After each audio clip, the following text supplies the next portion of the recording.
स्वागत है आपका खुद के YouTube चैनल पर जिसका नाम है कश्यप जी का तहलका। तो ज़्यादा देर न करते हुए शुरू करते हैं आज की खौफनाक कहानी जिसका नाम है किराए का घर।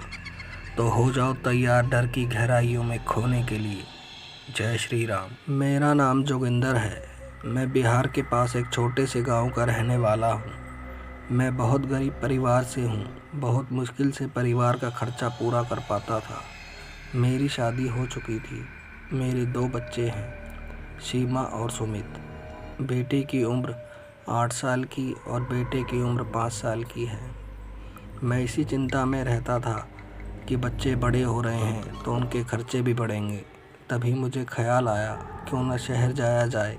वहाँ काम करूँगा तो आमदनी भी ठीक हो जाएगी और बच्चे भी अच्छे स्कूल में पढ़ लेंगे। यही बात मैंने अपनी पत्नी पूजा को बताई। वो बड़ी खुश हुई और बोलने लगी, चलो ठीक है, शहर जाकर सब ठीक हो जाएगा, पर हम वहाँ कहाँ पर रहेंगे। तभी मैं बोला, पूजा तू चिंता मत कर, मैंने पता कर लिया है, वहाँ किराए पर कमरे मिल जाते हैं। एक कमरा हम भी ले लेंगे। पर मुझे क्या पता था उस किराए के कमरे का डर मुझे सारी ज़िंदगी डराता रहेगा। बात करते करते हम सो गए। सुबह उठकर मैं थोड़े बहुत पैसों का इंतज़ाम करने चला गया। मैंने पूजा को बता दिया था कि सभी ज़रूरत का सामान तैयार कर ले। पैसों का इंतज़ाम करके मैं घर आया तो पूजा सब तैयारी कर चुकी थी। मन ही मन हम दोनों बहुत खुश थे। चलो अब जीवन में कुछ तो सुधार हो जाएगा। हम लोग स्टेशन की तरफ चल दिए। स्टेशन कुछ ही दूर था। हमने दिल्ली की टिकट ले ली और अपनी ट्रेन का इंतज़ार करने लगे। कुछ ही समय बाद ट्रेन भी आ गई। बड़ी धक्का मुक्की करने के बाद हमें सीट मिल गई। ट्रेन स्टेशन से चल पड़ी। रात का वक्त होने के कारण जैसे तैसे सभी लोग सोने लगे। हमें भी नींद आ गई। मेरी आँख खुली तो ट्रेन दिल्ली की तरफ दौड़ती जा रही थी। मैं और पूजा बहुत खुश हो रहे थे। शाम होने लगी। ट्रेन बस कुछ ही देर में दिल्ली पहुंचने वाली थी। मैं पूजा से बोला, ध्यान से उतरना ट्रेन से। वो बोली, ठीक है जी। स्टेशन आ चुका था।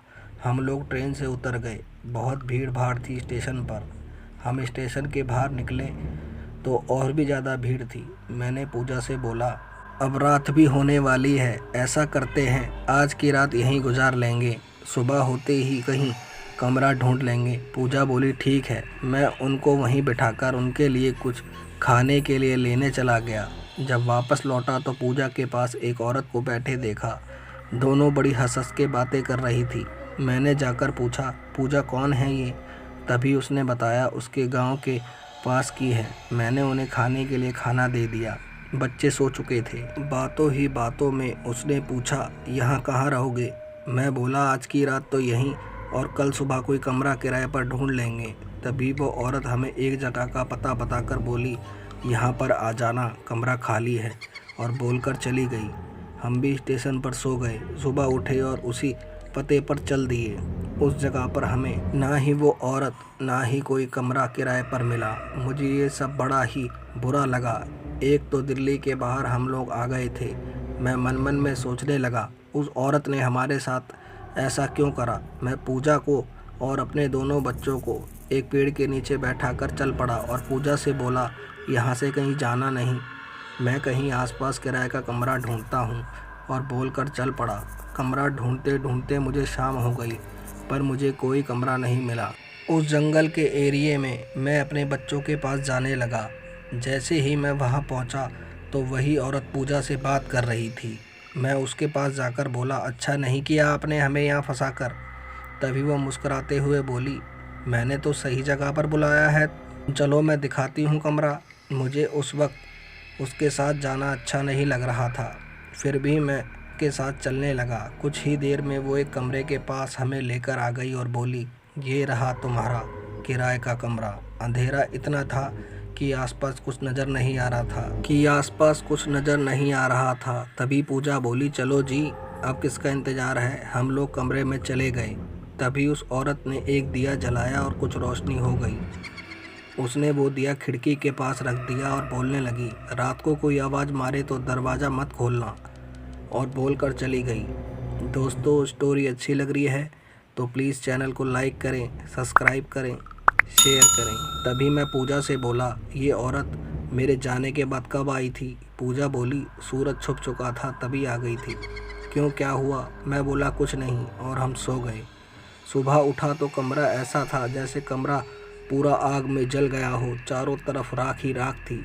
हम चारों भी राख में लिपटे हुए थे। तभी पूजा बोली, कोई बात नहीं जी, काफ़ी दिनों से कमरा खुला नहीं होगा, इसीलिए इतनी धूल मिट्टी इकट्ठा हो गई है। मुझे भी कहीं ना कहीं पूजा की बात ठीक लगी। मैं उसे बोला, बाहर किसी से बात मत करना, मैं शाम को जल्दी आ जाऊंगा। मुझे वहीं से थोड़ी दूर पर ही काम मिल गया और एक अच्छा दोस्त भी। पूरा दिन उसके साथ काम करने में मज़ा आ गया। छुट्टी हुई तो उसने पूछा, घर कहाँ है तुम्हारा?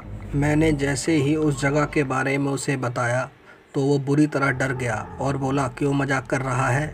तुझे पता नहीं क्या? मैं बोला, क्या नहीं पता? वो इतना डर रहा था कि कुछ बोल नहीं पाया। मैं उसको कल मिलूँगा और बोलकर चल दिया। अंधेरा हो गया था। आज का माहौल तो बहुत ही खौफनाक लग रहा था। थोड़ा थोड़ा डर मुझे लगने लगा था, लेकिन मैं अपने कमरे की तरफ चलता रहा। पूरे रास्ते मुझे ऐसा लगा जैसे कोई मेरा पीछा कर रहा हो। मैं अपने कमरे पर पहुंच गया। मैंने दरवाज़ा खटखटाया तो पूजा ने दरवाज़ा खोला। मुझे बाहर देख पूजा चक्कर खाकर नीचे गिरी। मैं घबराकर उसे उठाकर कमरे के अंदर ले गया और चटाई पर लिटाया। पानी का छींटा उसके मुंह पर मारा। वो मुझे देखकर डर गई। बोली, आप तो दोपहर में ही आ गए थे, फिर बाहर कैसे? पूजा इतना ही बोली थी, तभी एक शैतानी हंसी कमरे में गूंजने लगी। थोड़ी देर में सब शांत हो गया। हम दोनों को बहुत डर लग रहा था। डर के कारण हम कमरे से बाहर भी नहीं जा पा रहे थे। पूरी रात डरते डरते काट दी। सुबह उठे तो हम लोग फिर से राख में लिपटे हुए थे। यह देख हमारे रोंगटे खड़े हो गए। हमने अपने बच्चों को उठाया और कमरे से बाहर निकलकर भागने लगे। तभी कुछ ही दूरी पर कुछ लोग बैठे हुए थे। हमें ऐसा देख पूछे, क्या हुआ, कहाँ से आ रहे हो तुम? इस तरफ तो कोई जाता ही नहीं है, तुम उस तरफ से कैसे आ रहे हो? मैंने उनको सारी बात बताई। उन्होंने जो हमें बोला उसे सुनकर हमारे होश उड़ गए। उन्होंने हमें बोला, उस जगह कई साल पहले एक मकान हुआ करता था। उसी मकान में रहने वालों ने अपने साथ साथ उस मकान में भी आग लगा ली थी, जिस कारण वहाँ उनकी आत्मा भटकती है। इसी डर के कारण वहाँ कोई नहीं जाता। तब मुझे समझ आया कि मेरा दोस्त इतना क्यों डर रहा था। जब मैंने उसे इस जगह के बारे में बताया, हम लोग उस जगह पहुँचे जहाँ मैं काम पर लगा था। तभी मेरा दोस्त मेरे पास आया और हमारी हालत देख सब समझ गया और उसने हमें अपने घर के पास एक किराए का कमरा दिला दिया। हमने गांव में भी पता करा उस औरत के बारे में, पर कुछ पता नहीं चला। बस दोस्तों, कहानी में इतना ही। स्टोरी अच्छी लगी हो तो प्लीज़ चैनल को लाइक करें, सब्सक्राइब करें, शेयर करें। धन्यवाद। जय श्री राम, जय हिंद, जय भारत।